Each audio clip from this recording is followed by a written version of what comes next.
call the meeting to order of the trustees meeting. Start with the Pledge of Allegiance.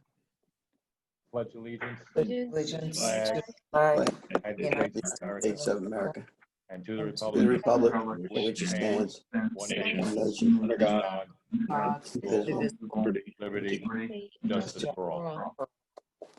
Okay, very good.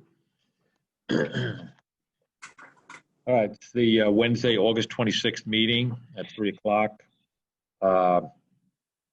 Like the secretary to call the roll. Yes, certainly. President Schultz, Present. Secretary Treasurer Horowitz, Here. Trustee Warner is absent. Trustee Pell, Trustee Is he- Pell is on his way. Trustee Welker. Here. Sir, we have a quorum present this afternoon. Okay, very good. Should I let the other folks in?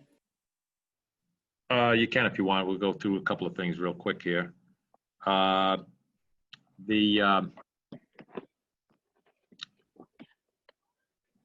The bench issue at Lake Agawam, dedication of a bench, I'm gonna put that on hold till the next meeting.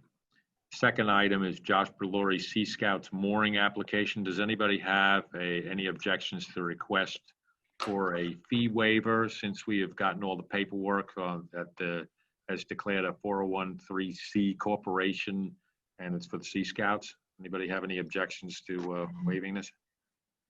No. Okay, all right. Next item is Ann's issue there, Paola Bernazzani, Principal Habitat Conservation Development, IFC. Do you want to introduce it? Ann? Sure.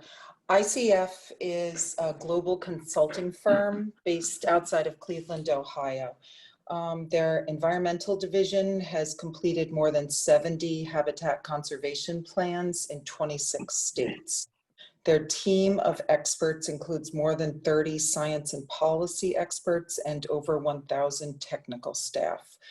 Working with a deep understanding of the Endangered Species Act, this team has developed conservation plans and mitigation approaches for many organizations. When we were attempting to open the cut during plover season of this year, both at Mecox and at SAG, it took tremendous effort on the part of many people. Many of you are aware of this issue. James Duryea, Sean Cambridge, Jim Burke, Fred Thiel, many had to help in order to get the cuts open during plover season. So I was thinking it shouldn't be this difficult, and I didn't know very much about incidental take permits, so I started to do a little research.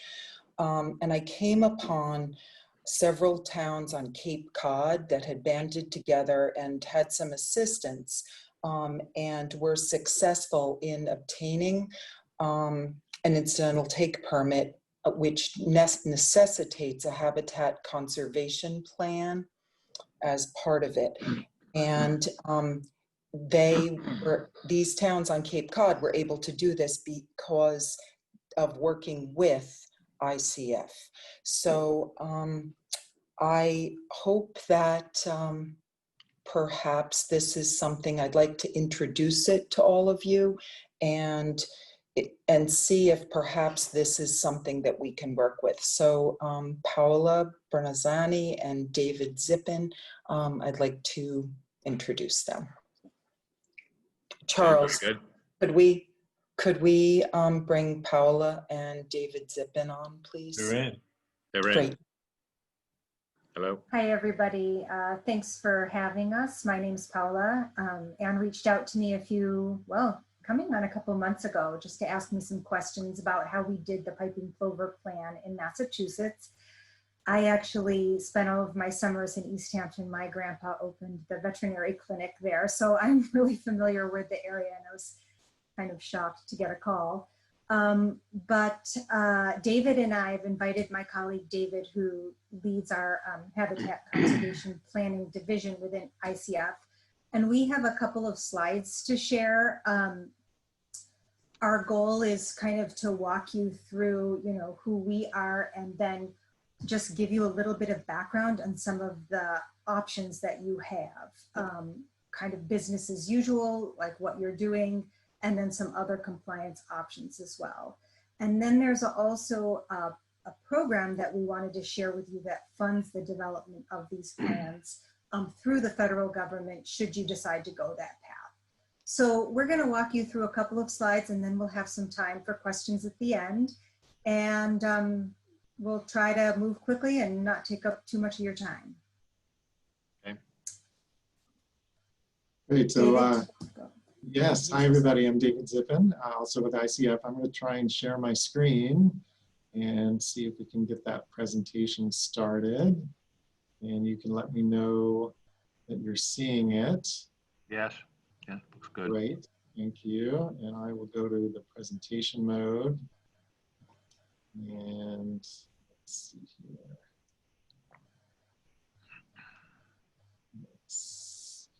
There we go. All right.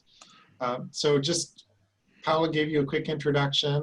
I lead our practice at ICF in habitat conservation planning. We do these kinds of plans all across the country, almost 100 of them to date in 29 states. So we've got a lot of experience. And if you haven't heard of ICF before, this is who we are very briefly. We've been around a long time. We're based in Fairfax, Virginia. We have some offices near you in New York, Providence, and Cambridge.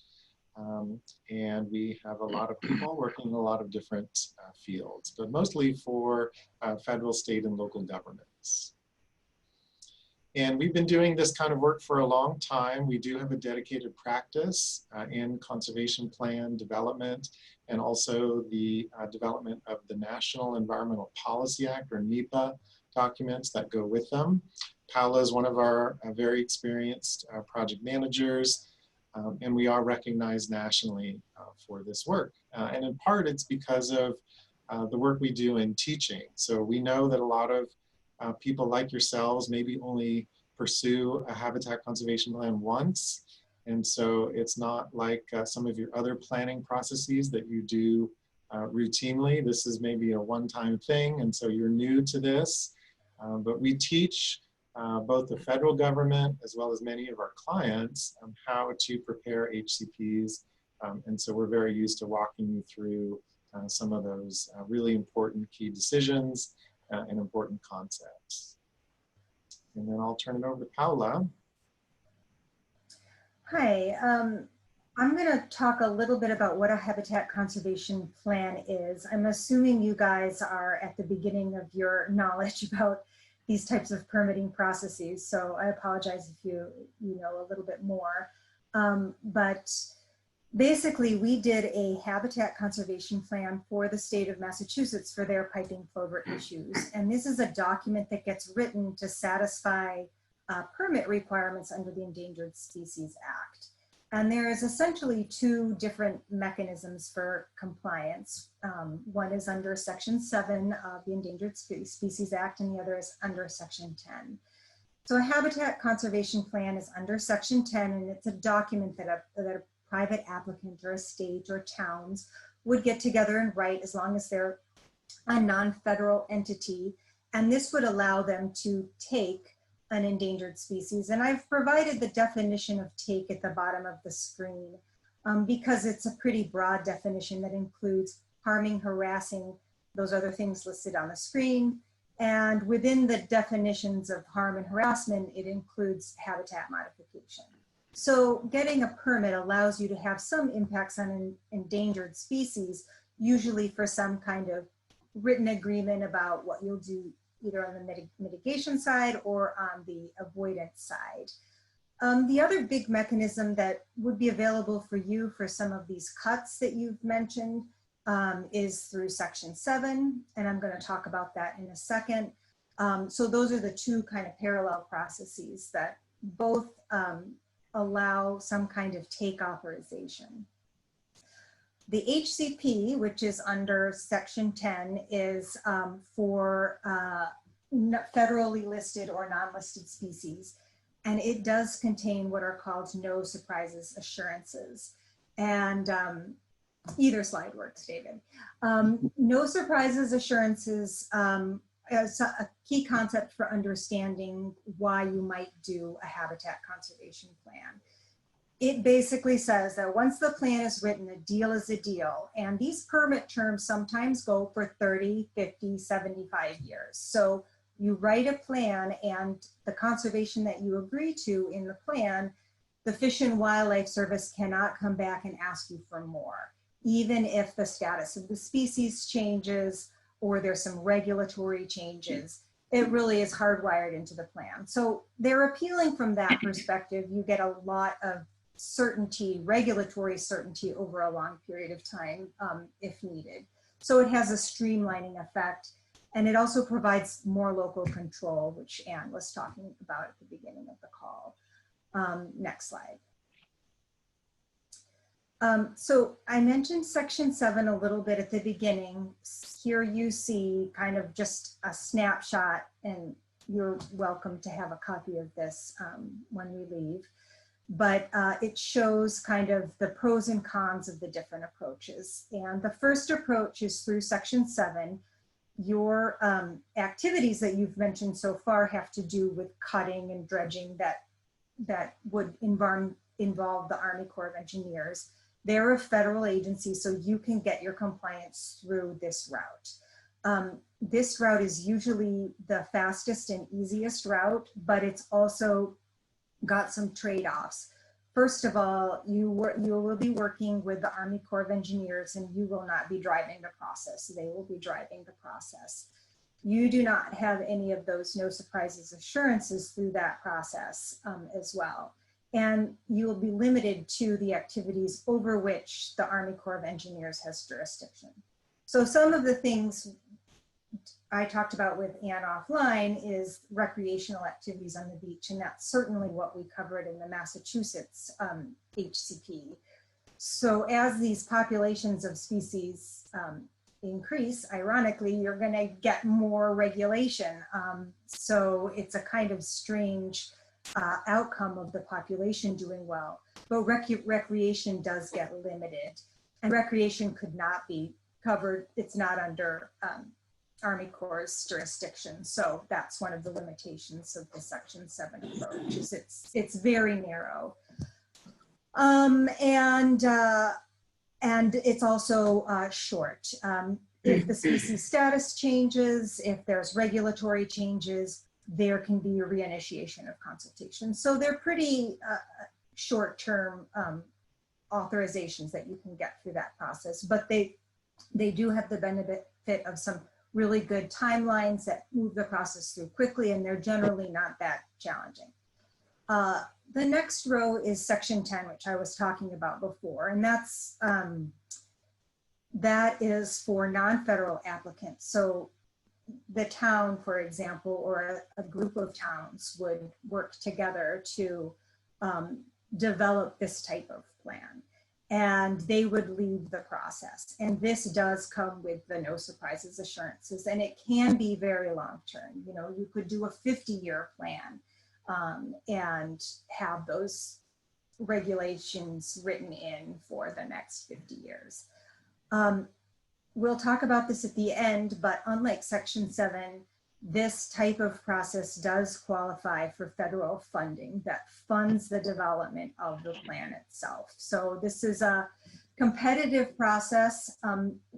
The program is expecting to release its call for applications in September. So if you decided to go this route, you would have to think about your timing, whether to put it off for a year or to try and do it right away.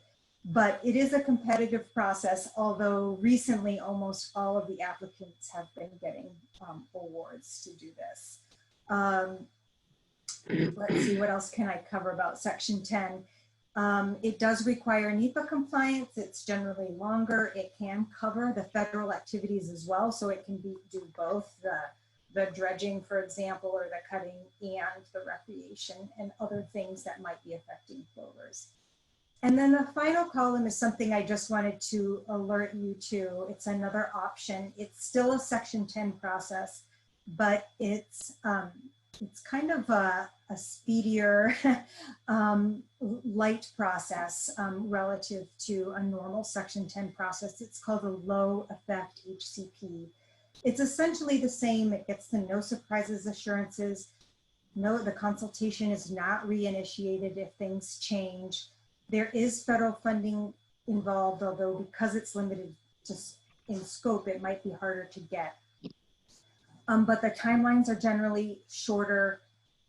You must qualify for a categorical exclusion under NEPA, and I'm happy to talk about that at the end if you have questions. So there's no NEPA compliance.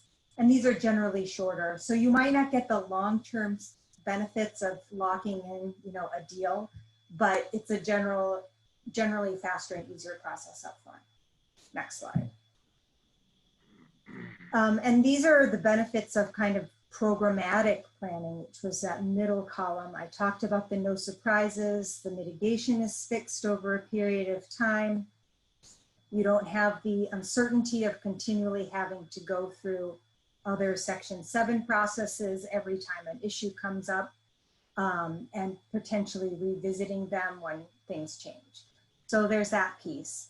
Then there's just costs. I mean, they typically have an investment up front in either time or money, depending on whether you get this grant or not. But over the long term, obviously you have all of your compliance taken care of. So in general, they do streamline costs over time. You have access to a federal funding pot should you apply. And what you need to do for the plovers is generally more cost effective. And then finally, on the conservation side, they have good conservation for the species relative to kind of revisiting the topic over and over again because it's planned out from the beginning. Next slide. These are just the real general pieces of the process. You would start on the left-hand side with the setup, which is having conversations with Fish and Wildlife Service, DEC, other people, getting the process involved, getting a consultant on board. You would then develop the HCP document that goes out to a public draft. If you have a NEPA document as well, those go out at the same time. You get public input on that, and then at the end, you get a permit and the HCP gets implemented. Next slide. I just have the 2 or 3 slides to show you what we did in the piping plover in Massachusetts. This was done through the Division of Fisheries and Wildlife there. They were having a lot of trouble because, as I said, the population was growing and it was really inhibiting beach use. So they were closing down a lot of their beaches. And there was a lot of signs about piping plover tasting like fried chicken and things like that. I mean, people were very unhappy about the piping plover population growing and causing this disruption. Next slide. We generated this plan. It had some interesting things associated with it, where if you look at the population graph on the bottom, it was going up and it was very carefully tracked. And if the population was increasing, they got more take allowances. So it kind of brought together the improvements in the species and what they were able to do. So that started to match up again instead of being a real disconnect between the species doing well and people being able to do less and less. We had a dynamic coastline as part of that plan, which was interesting. And we also used some predator removal data as mitigation under the plan. Next slide. These plans usually do take around 2 years for a simple plan, and we did this quite quickly, 1.5 years to develop this full HCP. Typically a low effect HCP would take even less time to develop than this, but now they're still implementing it and it's been working very well. Next slide. And I'm going to pass this back to David, and he's just going to walk you through the program that funds the development of these plans. Thanks, Paula. And this is our last slide, just to give you a little bit more information about these federal grants that are available to support towns and other non-federal applicants around the country to prepare HCPs. It's called the Cooperative Endangered Species Conservation Fund. There's a link at the bottom of the slide if you want to learn more. As Paula said, they are competitive, but we think your town or a collection of towns would be very competitive for these grants nationally. They are up to $1 million per award per plan, so very substantial funding.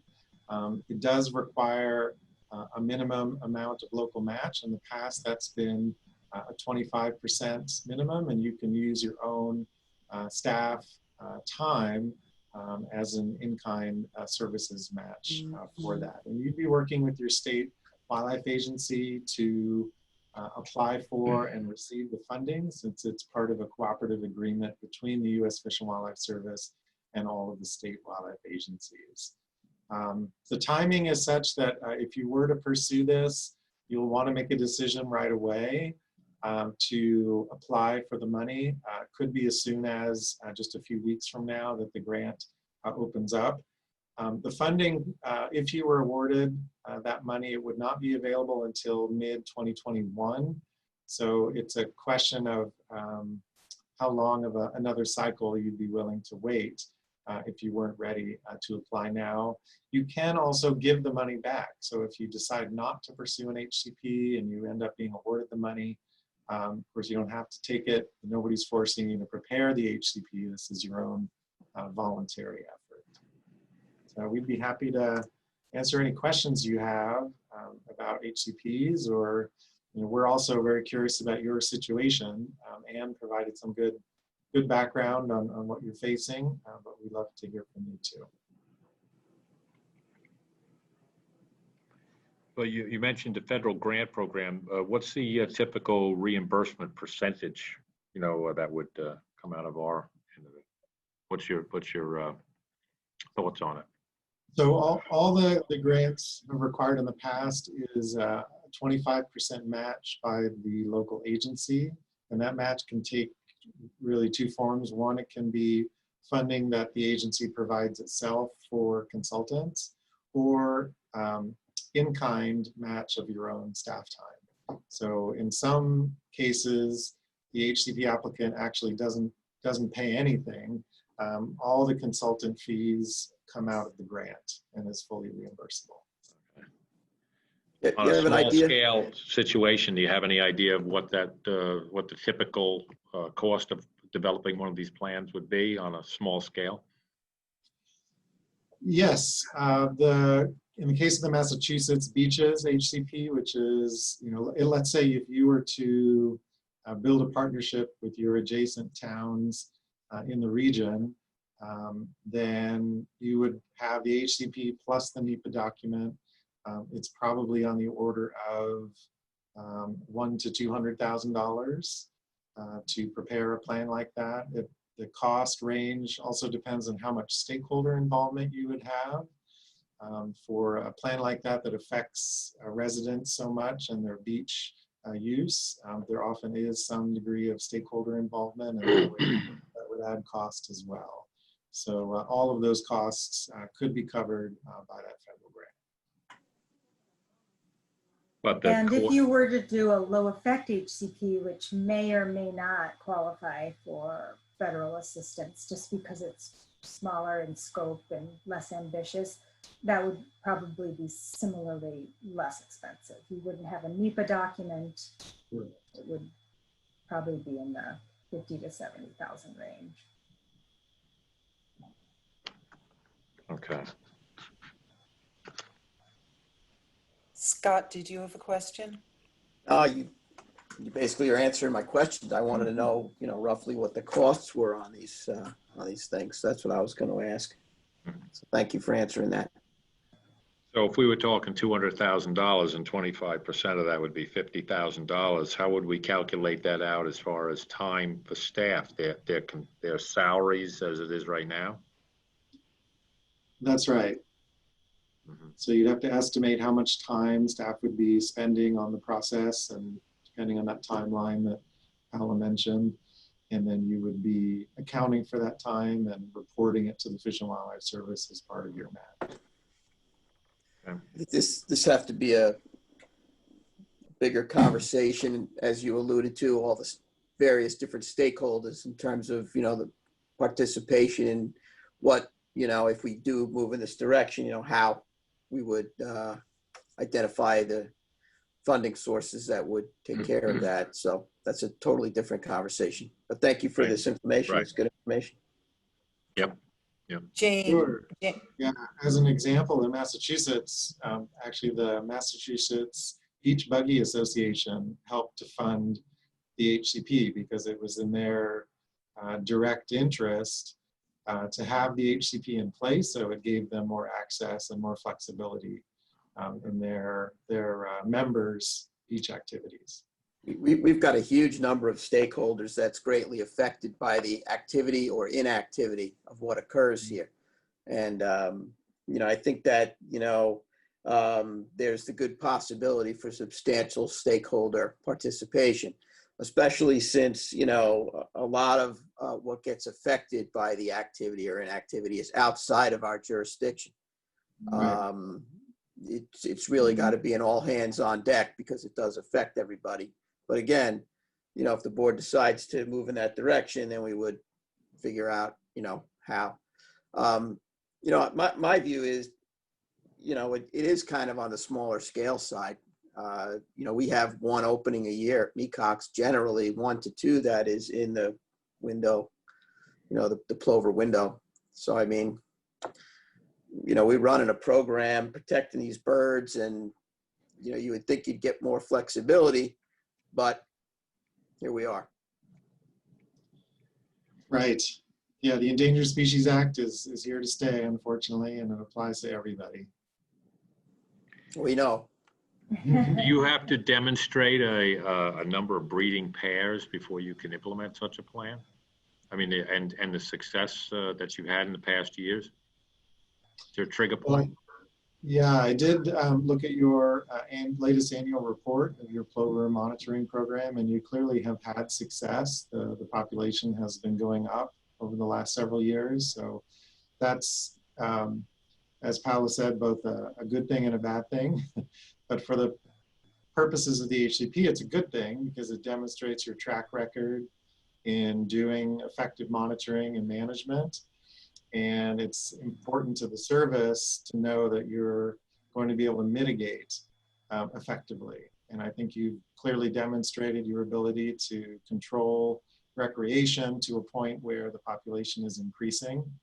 And so as long as you are committing to continue to do that, that could be your effective mitigation. Well, the first stage is developing a mitigation plan. But then you have the added cost later on of actually mitigating it. Does that mean creating new habitat, which would, or just closing off certain areas? It depends on what's available to you. We know we're not as familiar with Long Island, but certainly in Massachusetts, they had very few opportunities to create new habitat. So what they did instead was do predator control. They continued to fence off existing plover nests, but they also greatly increased their predator control activities. And that was the major new cost of the HCP implementation. So I imagine you might have a similar situation where you would continue to do the kinds of fencing and signage and monitoring you're already doing, but to offset take that you would be requesting, you would then have to add in predator control as well, or maybe habitat creation if you have those opportunities. Yeah, I mean, I think one of the things to think about as you go through this process is if you're focused just on the cuts, what you might be doing working with the Corps and whomever else you're coordinating with once a year or just very rarely is sufficient. If you want to address things up front that might include other activities such as recreation, this might be a good way to bring it all together. And then we would essentially be killing two birds with one stone, not to use a bad metaphor. James, do you have any questions? James Sturier is the environmental analyst for the trustees who runs the piping plover, this very successful piping plover program. James, do you have any comments or questions? As of right now, I don't. Everything's been answered for what I had. Yeah, I mean, it's something that I would suggest the trustees to look into, just to make sure that we could streamline everything. It'll be a lot easier on our program. I think our program will be a lot more successful as well. If we move in that direction, so. Cool. Well, Thank I think we have to research it a little bit more because there's no sense having a plan and then not have enough funds to implement that particular plan. I'd like to know how much say it cost Massachusetts to put these additional fences up to further the control. We'd have to have some facts and figures on that first, I would think. And we- Sure, Yeah. all that's available online. Yeah, their HCP is available online. It has a Oh, cost okay. Okay. chapter in it. Yeah, So- and you have it, right? Yes, How you found us, yeah. yes. Okay. Yeah, and these obviously are long conversations and involve some brainstorming and thinking things through. So that's just going to take some time with you and perhaps some of the other towns that might be affected, because it is a process that would be the same process essentially, even if you had other towns participating. So there would be a good reason to coordinate with other stakeholders, I think, in a process like this. And we're happy to come back and talk again if you have some specific questions, if you're leaning towards a process like this that could be a little bit more focused. I just want to mention two things before perhaps we wrap up. One is, Paula, you had said when we spoke Memorial Day weekend, I think it was Friday of Memorial Day weekend, you specifically said that it would work better if we were to contact other towns. And I have reached out to the East Hampton trustees. There is some initial interest that has been expressed. So this was a good conversation for them to be able to be at least aware of, and they are aware of it, or at least one of them is. So hopefully there'll be follow-up from that. The second thing is, although we do have situations when the cuts are opened, both at Mecox and at SAG, we also have a plover situation at the picnic area, as I mentioned in my email, which is at Shinnecock Inlet, and that's the only 24-hour access. So and there we would have other stakeholders that would be Southampton Village and Suffolk County. So this is another conversation, I think, with those stakeholders present, but I just wanted to all to be aware of this at this point. And that could be another conversation. Mm-hmm.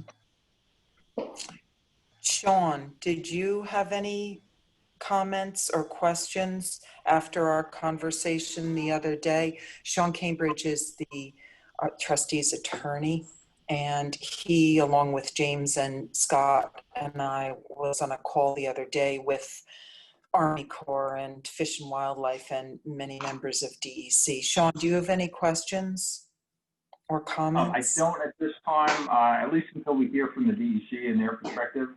I think it might be appropriate for a follow-up call on this topic following our next call. But we really need to see where they're going to kind of lie on the issue. They were very non-committal on our last call. So we need to see what direction they'd like to go in and see if this is something that, they're going to kind of stand in our way on or embrace. Right. Great. Thank you. Does anyone else have any questions for David or for Paula? No, not right now. I'll review those other, those Massachusetts studies. Great. Thank you for the, Paula and David, thank you so much for your time and all this information. We have to talk amongst ourselves, I think, a bit and do a little bit more research and be back in touch. Sounds great. Thanks for Thank having us. Thank you so much. That's good. Okay. Thanks a lot.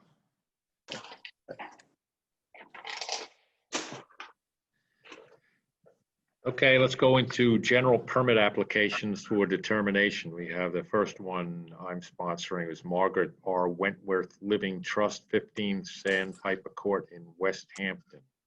I believe Mr. Wentworth is with us. I saw him on the screen before. Yes, I'm here. Okay, great.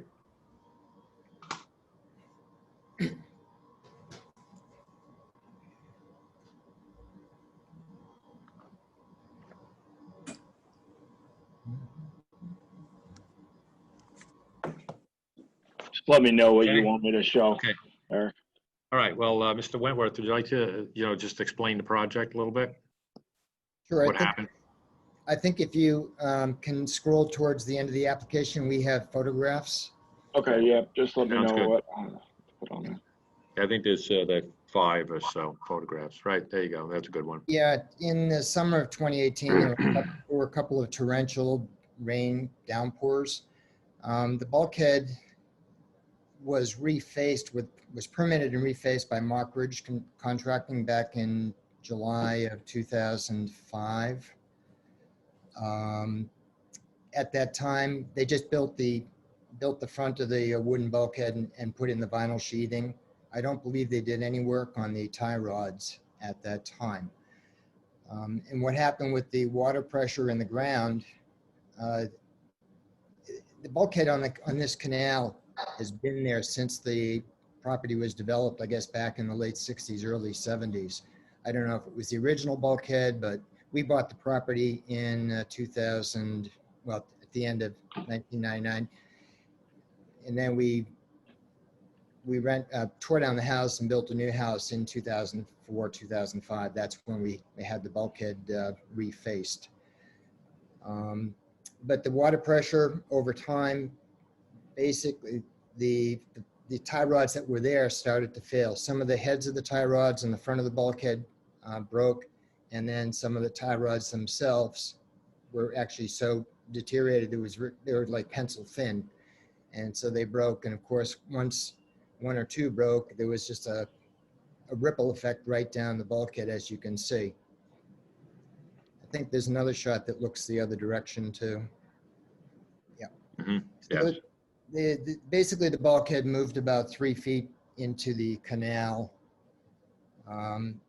We contracted 3 contractors, Mockridge Consulting, First Coastal, and Shoreline, to see what we could do. Mockridge declined to, well, both First Coastal and Shoreline said that the bulkhead could be repaired. Mockridge felt it was too much for him. He would have preferred that we do a complete bulkhead replacement.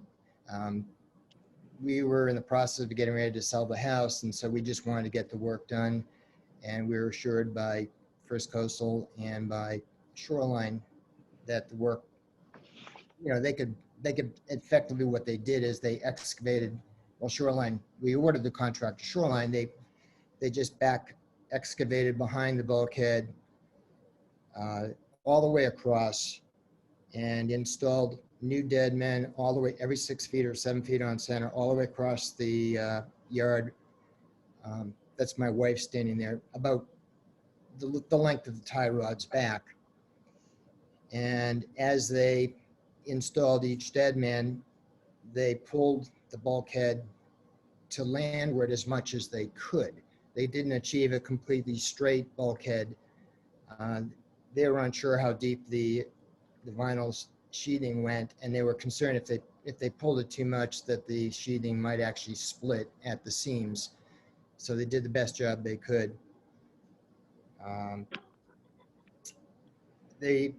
This boardwalk that was there was completely removed as part of the process, and we decided that when we were done, that was a 4-foot boardwalk. We capped, put a 2-foot boardwalk on top, and you can see what's the end result, the 2-foot boardwalk, and we just covered the existing ground with the 3/4 to 1 inch natural stone.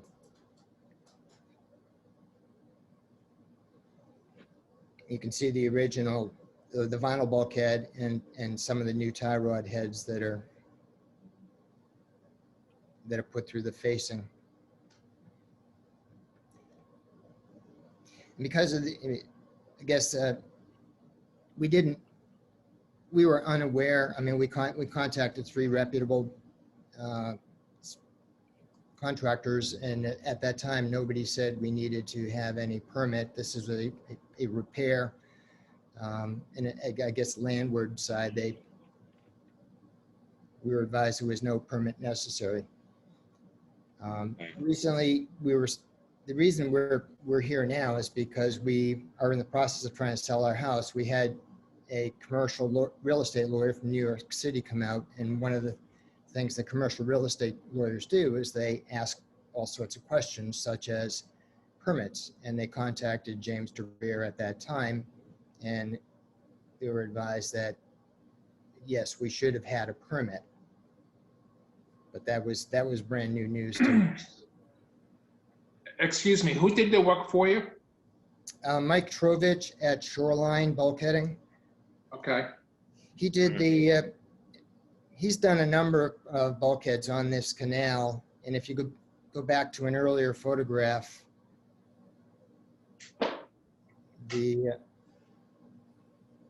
one more back. That's the last one. Yeah, the property at the far end, at the north end of our property there, Trovich did that several years ago, which is how we actually got his name. We got his name from our neighbor. Okay. So, James, you could just show the existing condition right now, the smaller bulkhead with the gravel.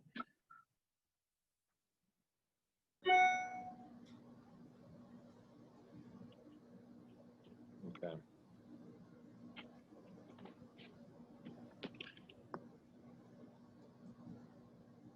The way I usually look at it is that if this had come before us, would we have approved something to this effect? And my answer would be yes. It's a bulkheaded canal, and it's using untreated materials, and it's got gravel behind it. The only question is the width. If we want to hold this to the original permit, or recognize it in a new permit and require a 10-foot no-mow zone, maybe some grasses in there, or extend the gravel. So for comments on the rest of the board. Got a legalization charge? Yes, I believe so. James, right? Yes, they got the as-built fees were paid and everything. So It looks like a nice project at the end of the Yeah, looks good. Looks Just good. unfortunate we didn't follow the protocol. yeah, my only suggestion would be, like Eric said, to insert more of a buffer. Right now, I believe it's It's 5 feet, yeah, so it's 3 foot wide of gravel, 2 foot of the capping. Right, so another Usually 5 require foot. 10 foot. right. So that would be my suggestion as well. To be consistent with other bulkheads in the area. Correct. Consistency. Mhm.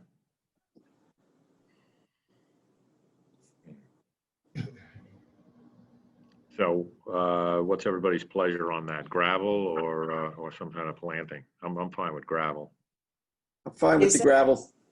Isn't there a really healthy marsh right across the bulkhead, right across the canal? Yes, there's a, Is- Right. across the canal, there's a 5-acre property with one house on it, but a large, yeah, you can see that. Right, that whole point there. Just go by what's compliancy with the Blue Book and follow the rules and Yeah,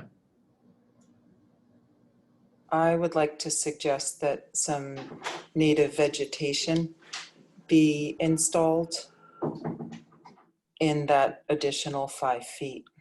That would help to absorb some of the runoff from the lawn and protect the marsh across the way.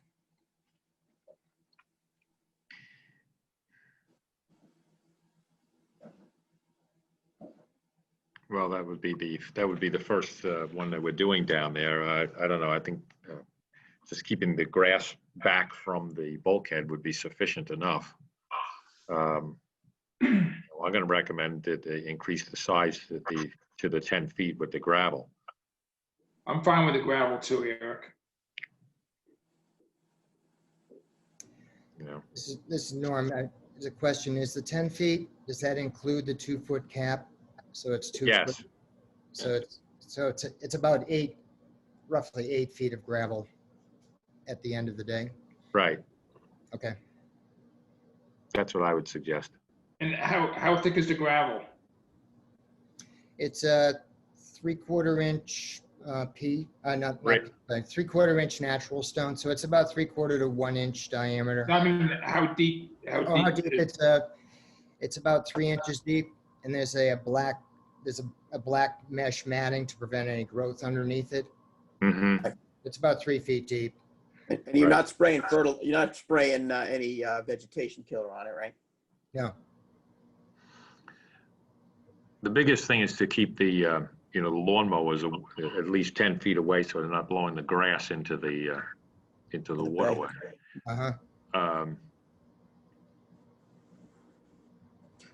mean, Yeah. your project, if you made those alterations, would comply with Blue Book regulations, and I think that's the key. Right. Right.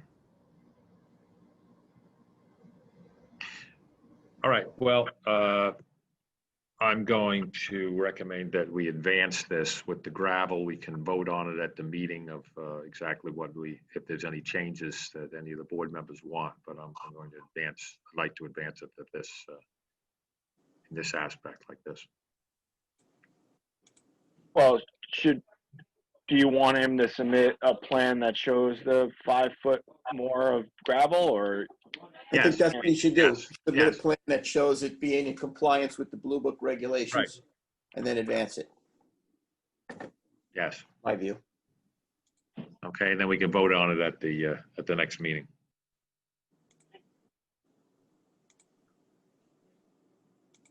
Okay. Norman, can you get me the plan that shows that you'll add 5 more feet of the gravel behind them? Yes, James, we've actually just, for the buyer, we've just actually had an update on the survey done. We'll have, we haven't had the drawings yet, but I'll have Carrington schedule in that width.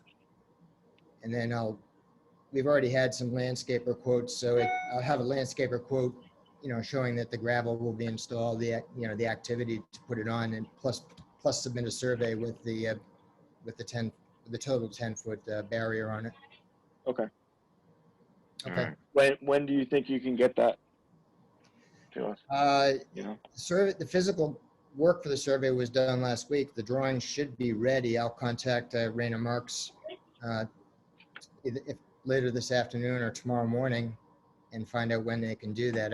I'd already talked with Floyd Carrington about putting that 10-foot mark on there, but I wanted to wait till we got through the trustees meeting here. Okay. All right. So I would say probably at the beginning of next week, we'd have everything to you. Does that work for the Okay. trustees, or? Works for me. Fine. And just also add to that description that you're going to do that as well. The description on that application sheet. Yeah, Yes. the size of the rocks and everything. Yeah, just add that into the description and send that to me as well. Okay, will do. All right, thanks. good. Thank you very much.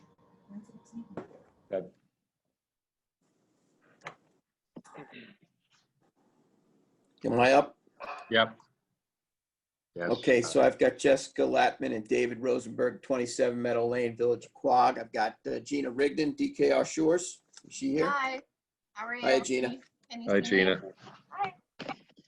So they got a proposal to reconstruct in place existing 185 feet frontage and a return of 31 feet, same height as existing with vinyl sheet piling. Silk curtain shall be installed seaward prior to construction. No work is proposed currently within the boat ramp. To reconstruct in place existing 4 by 216 foot boardwalk, all material to be untreated, to provide a 10-foot non-turf buffer, beach grass landward of bulkhead as per Blue Book regulations. No fill is anticipated to be needed. It's a compliant project. It's, doesn't need an Picture, increase. James? Yeah, hang on. It doesn't need it. They're not taking any height increases, and it doesn't need any height increases. Mhm. The adjoining property's got some kind of fencing on that beach area over there, which you could see, which is a little, see that beyond, that's not on this property, it's the next property. Kind of blocking nature from getting up there. That's a little interesting. That doesn't really look compliant to me. But this looks like a project that's fine. Thank Looks you. like it's been patched a few times, huh? Yeah, it certainly going. it needs it. So Where is this? Where is this? Ogden Pond? 27, yeah. Yeah, Quantuck Yeah, Bay technically. but Technically, it's Quantuck Bay. Can you hear me? Oh, okay. All right. I It's see a it. totally compliant it's- project.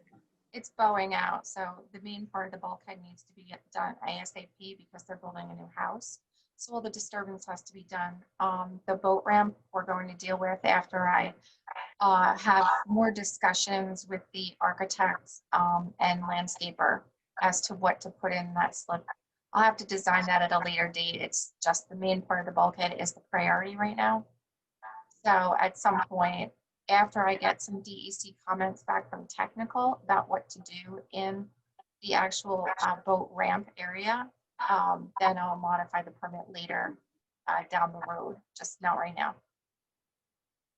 It's too bad that this bulkhead was permitted in the first place. Doesn't look like you have much bulkheaded shore in that area on each side, right? No, it's actually not bulkheaded on either side as well. So, but it is, it's still functional. Obviously, it's bowing out. It really does need to be done. And that's Yeah. that's the priority. I don't see any, any good option other than what you're doing now. Oh, the other properties losing, losing a lot of land? It No. didn't look like that. No, it's just a basic intertidal area and beach. There's no habitat loss. There's intertidal marsh spartina on. Right. It didn't look like any effect at all. No. Well, I was just no. wondering, I mean, you got the only one bulkhead in the area, if it would be, appropriate to maybe try to convince them to,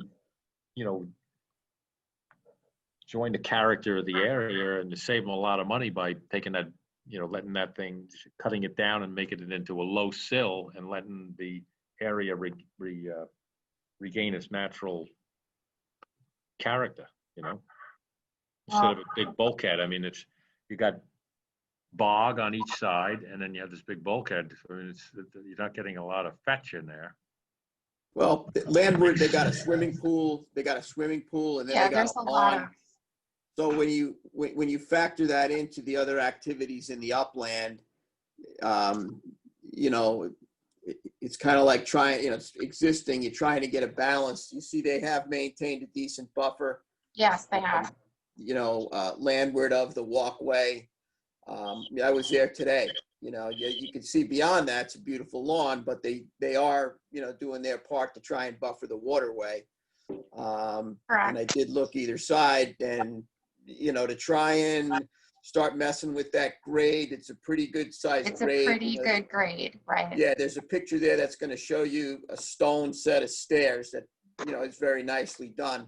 Right, And I think that, if you start moving in that direction, you're going to open up a can of worms that might create a problem. right, and which will Where- cause erosion and flooding to the uplands, et cetera, Right. et cetera. I mean, So- what mostly concerned me was the property to the north that wasn't allowing, the natural progression of wildlife to go beyond, the beach to a certain point, because they apparently have some type of fence going across there, as you can see in some Yeah, of those that's, pictures. that's owned by Traeger.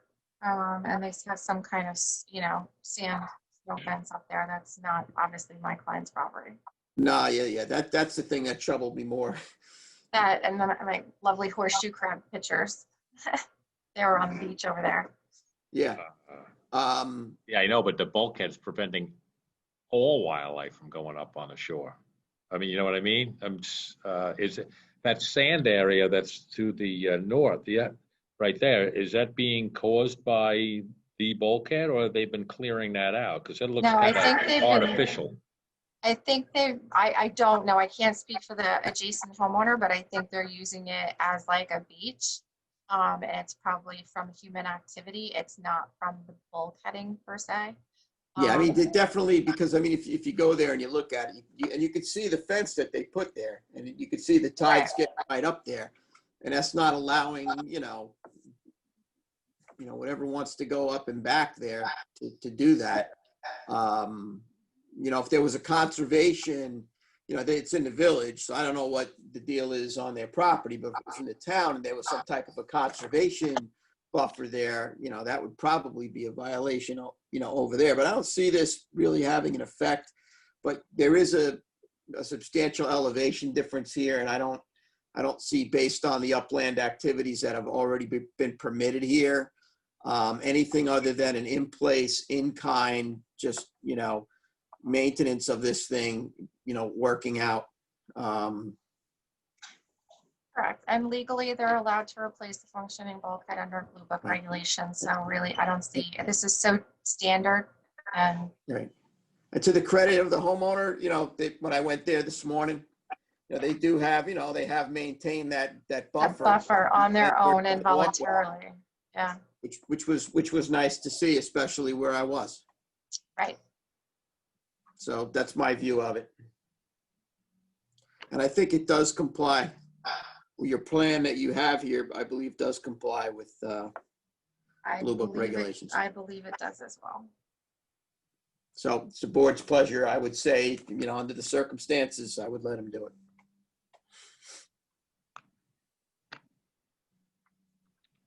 All right, well, you want to advance this one, we can vote on it at the meeting. Yeah. Okay. Advance it. Thank you.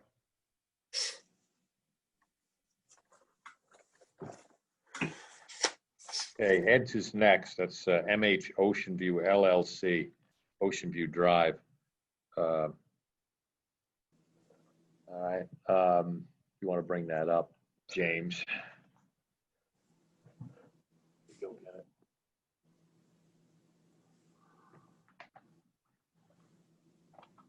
This is on Shinnecock Beach Road. There was a walkway that leads down to the beach.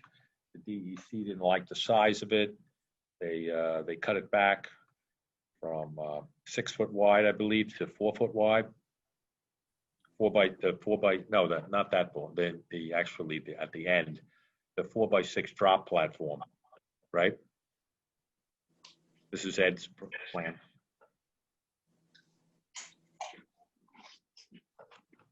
James, you there? Sorry. Oh, okay. Yeah, sorry, that was on mute. Okay. The original plan was for a 6x6 drop platform. The DEC wanted them to bring it down to a 4x6. So that's what's showed now. It's an existing fixed dock. They're just putting a proposed 4x6 drop platform. So. Mm-hmm. So Ed recommends that it be put on the agenda. Everybody okay with that? Yeah, I'm good with it. Yes. Okay. I'm fine. Okay, Bill Pell is next. Okay, 70 Cedar Avenue, North Sea.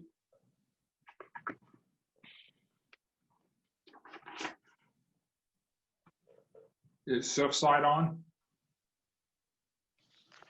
I should be here. Okay, you want to tell us about this one? Daphne? You're doing Cedar Avenue first? Yes.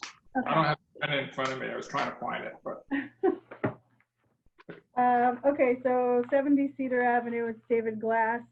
There was a prior approval on this, FXD 00009 from April 2016, as is showing right now. Basically, it's for an extension of an existing fixed dock by 56 additional feet with 60% open grade decking, 60 feet from mean high water. It's kind of a angled dock that stays at 60 feet from the high water mark. We have not changed anything from the original proposal from 2016. The owner just never got to build it. So the trustee permit expired, and since it's been expired for a couple of years, we're back with a new application for the same thing. okay. I'm fine with it. James, do you have an aerial there? Yeah. If you could just zoom in on that a bit. There's not much water depth there. Basically just to get out to the water before kayaking. Yeah, it's about a foot, a little over a foot.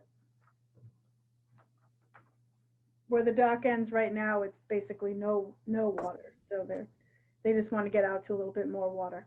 This is 60 additional feet from where the dock ends right now, where the catwalk ends right now? It's 56 additional feet, 56. Mhm, but it stays at 60 feet from the high water mark. mhm.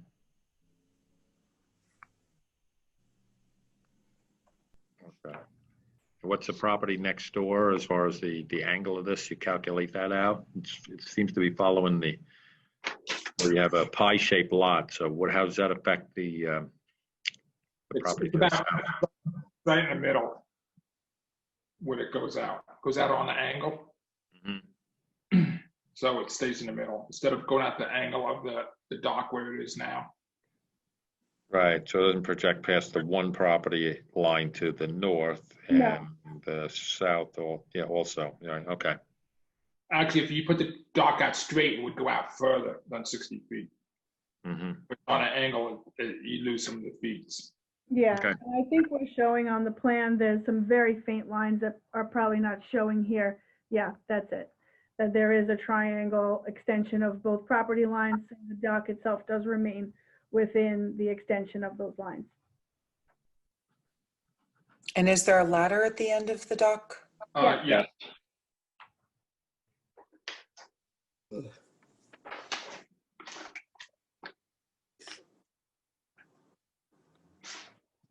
Okay, so it's been approved before. So, So I'd like to move this one forward. okay, Move it. okay. And the next one is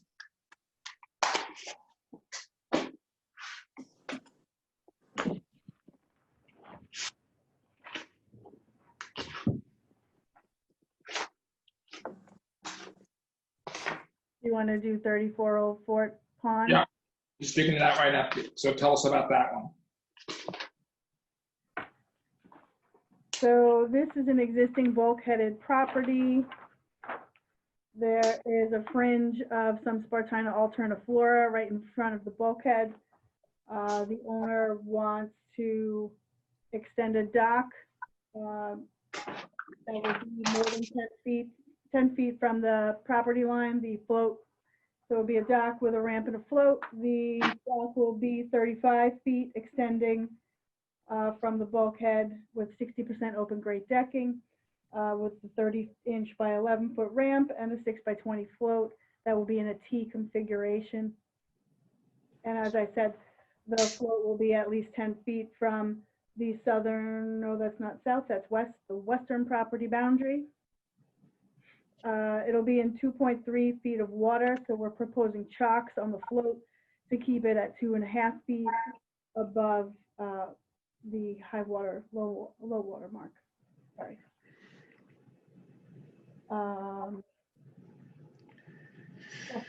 about it. Hey, Daphne, Yes. I'm not really for this, for putting a float right there. I really like to wait for Ed to charm on, because Ed knows his bottom pretty good. Because there's no water around it. It seems like there's only 2.2 right where the float is. Everything else around it is like 1.1, 1.7, 1.5. And it's like, you're not gonna be able to bring a boat in there. So it's a waste to put a float on the chalk. I'm more if he wants to put a kayak dock down, with kayak racks or with a ladder, with a small platform at the end, that's fine. Well, as you see on this plan, that there is the same exact thing right next door. Yeah, but So he's looking to mimic that. Yeah, he might have more water over there. It actually has less water. Island. Yeah, so Is the I like other ramp the same size there? Are you proposing? The same size as the one that's on this plan right now that we're seeing? I think it ends up at around the same distance from the bulkhead, but the bulkhead kind of angles there. So it's about the same distance in the water, I guess I should say. Right, the plan that we're seeing now doesn't have your bulk, Yeah, unfortunately, I don't think the scan went through. oh, that's why it's cut off like that? Yeah. Oh, okay. All right.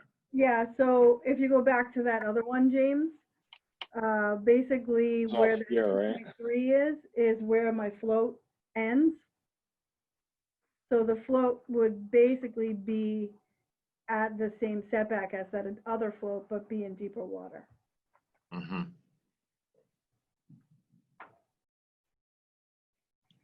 We don't have soundings that extend into the property next door. I can dig Okay. that out and look.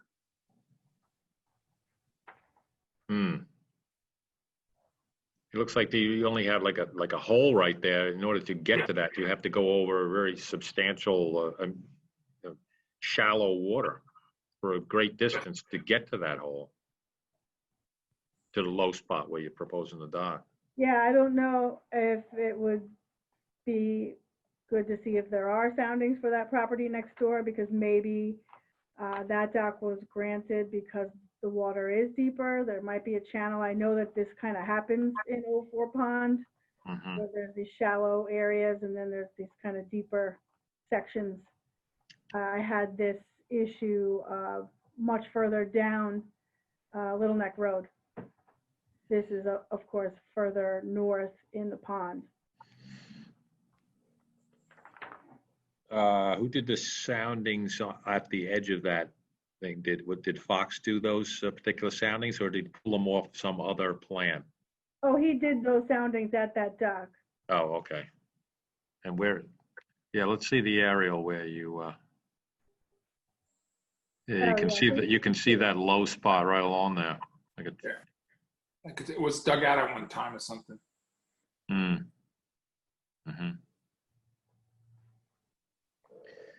Yeah, why don't you, Bill? Why don't you get to do some research on that property? Yeah, Must be a permit. There must be a permit on it and soundings. Yeah, I'm gonna exchange to dig it out for him, or the office too. See how many other docks are in the area too. Okay, and plus I want Ed to weigh in on this too. Yeah, he's very familiar with that bottom up there. Yeah, he's been clamming it for years. So this one I'll hold over, okay, Daphne? Okay. All right. Let's get a little bit more information. Thanks, Daphne. Thank you. Thank you, Daphne. A lot.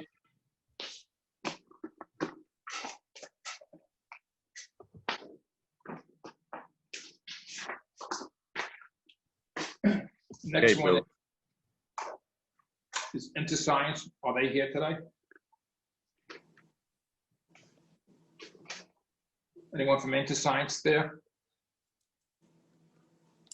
56 Cold Spring Point Road.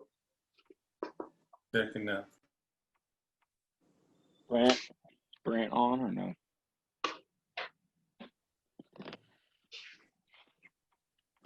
Okay. Let's get a general idea of where it is. I know that area a little bit. Go to the aerial here. Can you zoom out a little bit? Okay.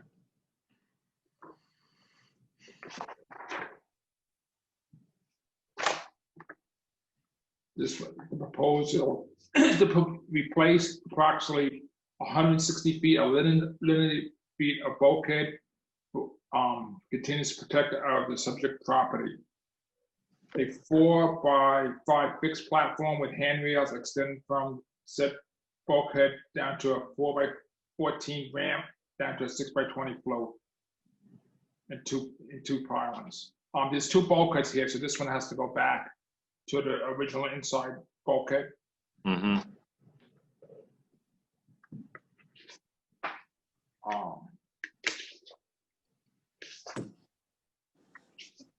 Yeah, correct me if I'm wrong, but this particular bulkhead is not too high, right? No. Was it like 2-3 feet or so? Yeah, it's low, and they don't. It's not going to increase it. I'm just looking for the plan. Mm-hmm. It doesn't say that they're going to increase it.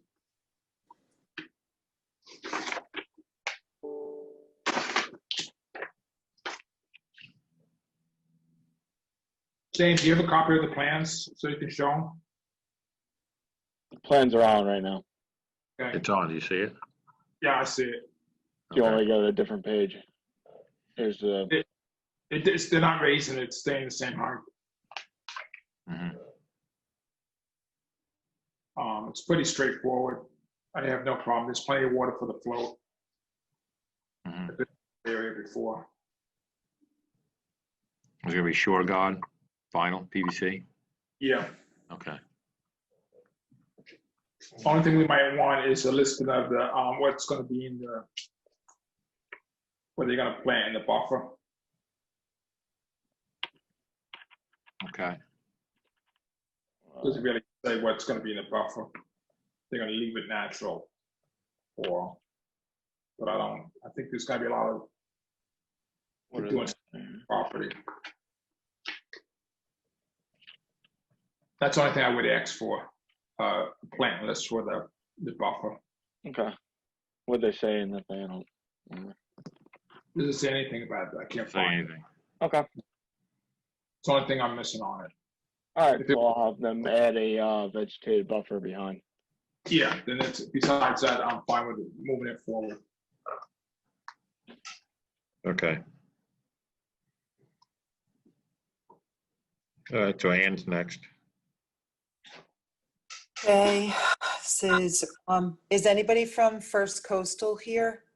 This is Robert Fogelson, 12 Hampton Close, West Hampton Beach. Hi, this is Aaron with First Coastal. Hi, Hey, Aaron. All right. Are these Do the you wanna ones that you've been working on for a while, right? No, this is a new one. Those other ones, I think James has got under review, and hopefully we're going to see them soon. You are. Well, this one was submitted in 2019, September. Hampton Close.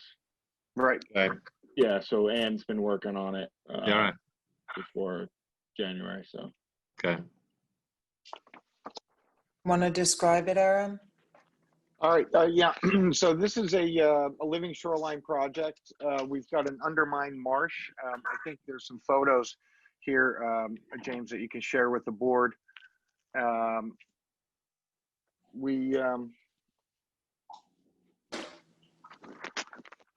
you can see the area here. You can see the marsh is being undercut. You have wave action just from the wind waves, and you have a little indent there. You can see there's also, this is adjacent to the boat channel that services the West Hampton Beach Marina. So it gets, you know, a substantial amount of boat travel that way, is the boat wake travel. And in March, after some discussions with the state, they asked us to remove the stones that we had originally proposed and to instead just use the two biologs.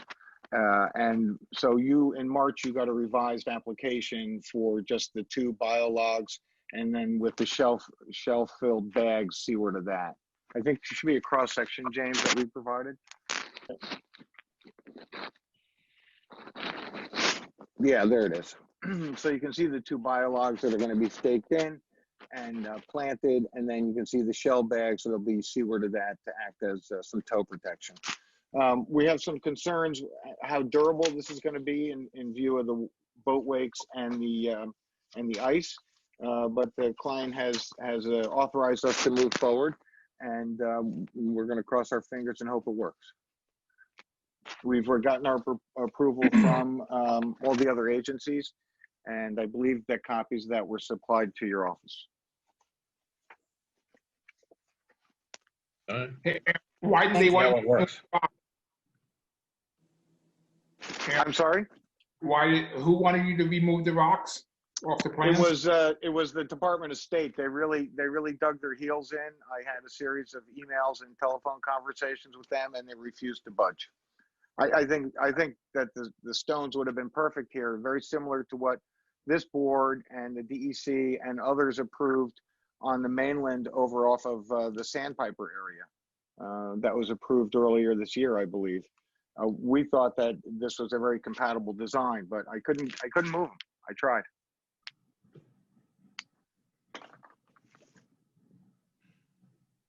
Have you had experience with car logs in other locations, Aram?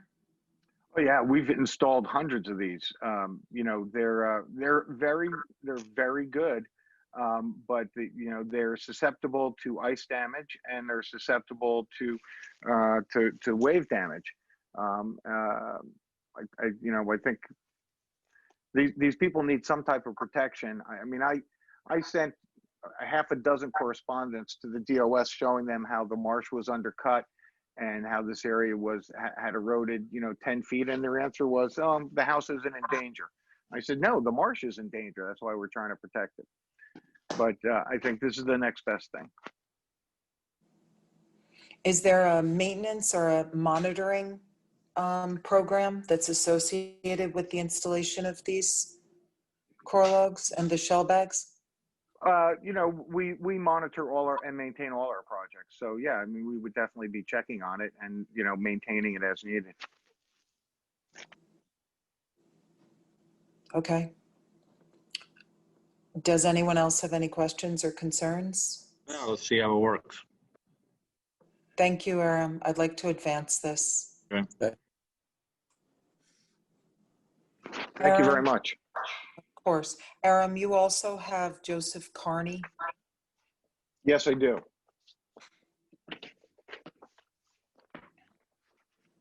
So Joseph Carney is over on the old Medina estate, for those of you who are familiar with that. And this particular property is on the far southwestern edge of the estate, and it's adjacent to a dug canal.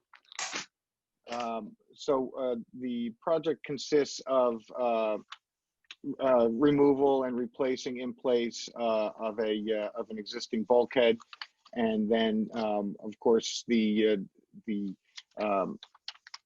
maintaining the appropriate buffer area landward of the bulkhead. We are proposing to increase the bulkhead elevation by 11 inches, and as you can see in this photo, that will match the existing the existing bulkhead to the east, which was approved by your board, I can't remember, but a number of years ago. So there's the elevation difference. It's about 11 inches. So we propose to raise that up. And there's also, I believe, some dredging associated with this. And the dredge material, which is being sampled now, but I've examined it in the field and it's greater than 90% sand. So that dredge material would be used to place behind the bulkhead, and then would be, dewatered and then replanted with native vegetation to meet the Blue Book requirement. And you can see that in the cross section that we've provided. I think it's sheet 3 of 3. And yeah, right there. And we're also looking to install a 4-foot wide open grate walkway landward of the bulkhead itself, and then also a walkway that's going to connect across the wetland from the bulkhead to the upland area where it connects to a footpath. So all of the elements together are reconstruct in place with an 11-inch elevation, increase the bulkhead, dredge the dug canal, and use that fill to behind the bulkhead, dewater, grade, and replant that fill with native vegetation, install an open grade walkway along the bulkhead, and install a 4-foot wide walkway over the marsh to a footpath. This So that's- application, go ahead. No, that's the sum total of what we're looking to do. This application had come before this board previously, and it's an extensive amount of bulkhead at that point. There was a request for an 18-inch rise. It has been decreased to 11 inches at this point, and there is also some Spartina that's to be planted in the dug canal as a mitigation effort. So we appreciate your taking our comments into consideration, Aaron. I appreciate you pointing this stuff out, because I think we've got a good project here with your help. Yeah, I don't see how raising it is going to, if you want to raise it, not a big deal, but the water is going to seek its own level. It's going to come right, there's an extensive marsh system right in front of the house. What are you protecting? The water is going to come around and fill the marsh anyway. It's not the flooding issues that we're really concerned about. It's more the overtopping of the wave energy during the storms. This has a pretty exposed fetch. And so, as you could see in the photographs, it's scouring out the area behind it because it's overtopping so frequently. So what we want to do is to reduce that wave overtopping that occurs. It's going to flood. We understand that. That's why it's all wetland behind there now and will continue to be. Okay. Does anyone else have any questions? No. Comments?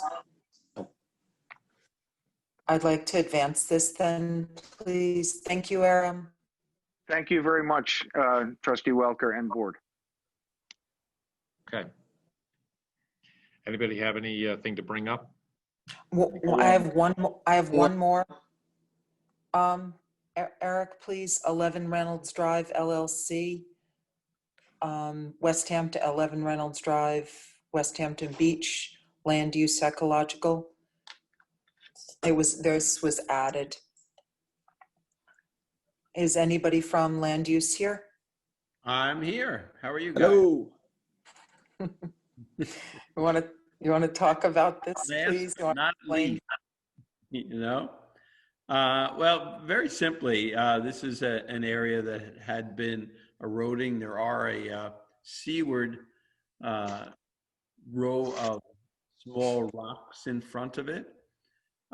We had initially put in an application to just put a row of stone up against the eroding bank.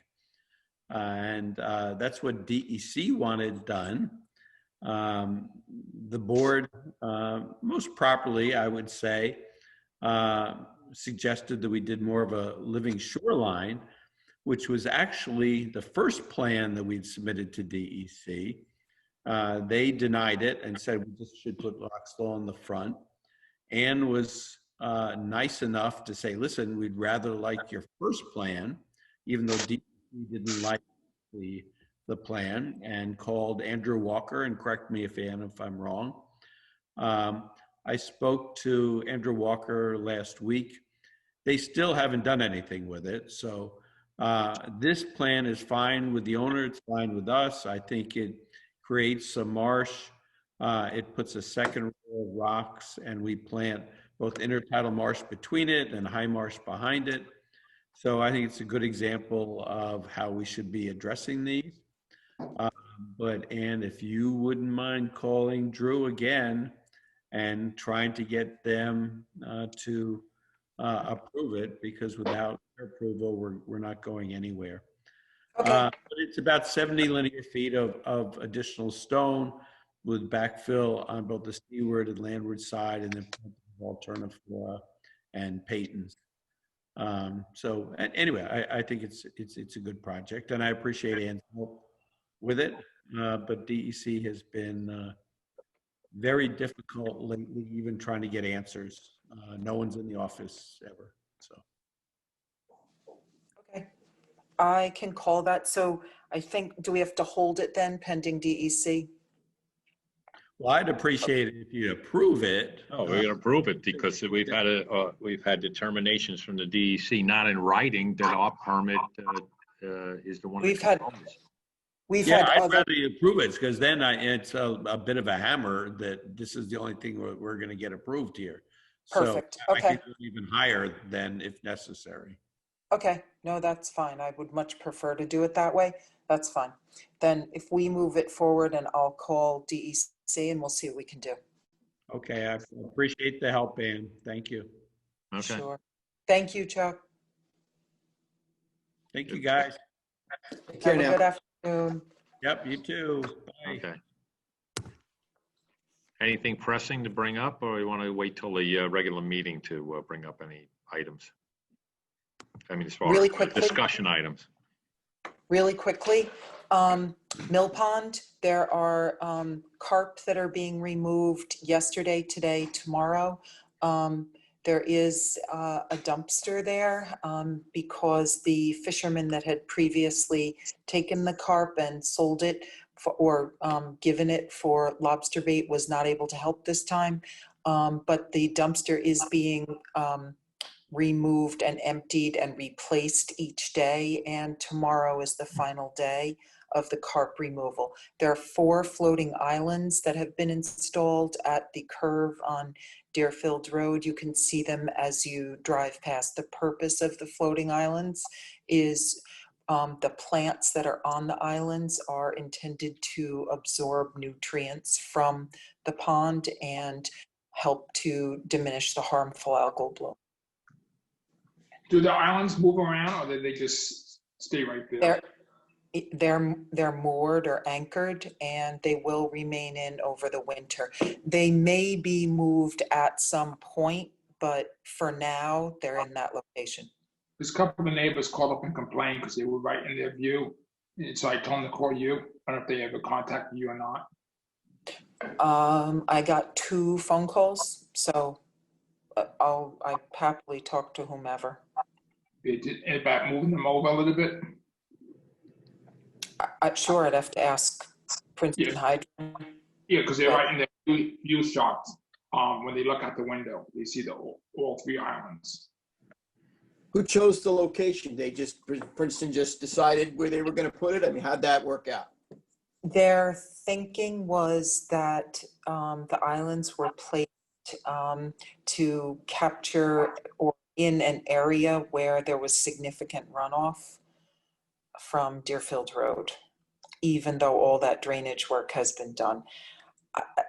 The location of these islands is still under discussion. Did you contact the 2 people who called you? You said you had 2 calls. Were they complaints or about where the islands? Questions. Mostly. I'm not sure if I've spoken. I didn't hear anybody specifically say who I spoke with that said it was in their view. So maybe I've spoken with. Give me your cell number. Okay. So what's the lake look like? Have you been down there? Is there any increase, in the water quality or visibility down there? Does it still look the same, or are they making an impact? When I'm looking at it, not really. There is going to be another water quality study, and they're going to come before the board and report on. Okay. So their report though won't be until fall. So, Okay. but they're going to report. Okay. How long is the project going to be going on?